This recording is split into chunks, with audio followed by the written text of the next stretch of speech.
অনুশীলনী 9.1 15 নম্বর অঙ্ক। কত নম্বর অঙ্ক? 15 নম্বর। আমি লেফট সাইড দিয়ে অঙ্কটা তুলে রাখছি, রাইট সাইড তোমরা একটু বইতে দেখে নিও। লেফট সাইডে দেওয়া আছে sin a by 1 minus cos a plus 1 minus cos a by sin a। আমরা যেহেতু একটি ভগ্নাংশের অঙ্ক, আমরা এই ভগ্নাংশের হরগুলো লসাগু ধরবো প্রথমে। ভগ্নাংশের যোগ, এটা হর আছে, এখানে 1 মাইনাস cos a, এখানে আছে কি sin a। তাহলে 1 minus cos a sin a দুইটা দুই রকম রাশি, তাহলে দুইটাই কি হবে? লসাগু হবে। sin a into 1 minus cos a লসাগু।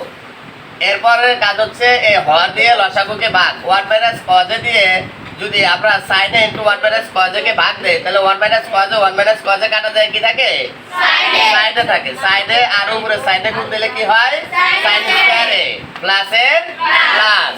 এবার sin a দিয়ে আমরা লসাগুটাকে যদি ভাগ দেই, sin a sin a কাটা যাবে, থাকবে কি 1 মাইনাস cos a।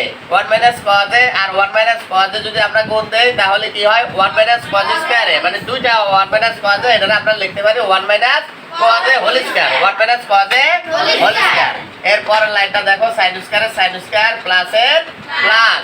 এখন এটা একটা সূত্র হয়ে গেছে। 1 কে যদি আমরা a ধরি, cos a কে যদি b ধরি, তাহলে 1 a minus b whole square. এবারে আসবে হোল স্কয়ার সূত্র কি?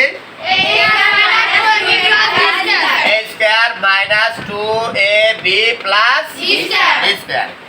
a হচ্ছে 1, b হচ্ছে cos a, b হচ্ছে কি cos a। 1 square minus 2 into 1 cos a plus b square মানে cos স্কয়ার।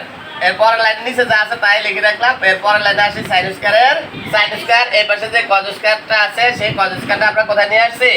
sin স্কয়ারের সাথে নিয়ে আসছি। sin square plus cos square, এই প্লাসের প্লাস 1 এর উপর স্কয়ার দিলে 1 একে 1 মাইনাসের মাইনাস 2 একে 2 cos এর cos এ। নিচে যা আছে তাই লিখে রাখলাম।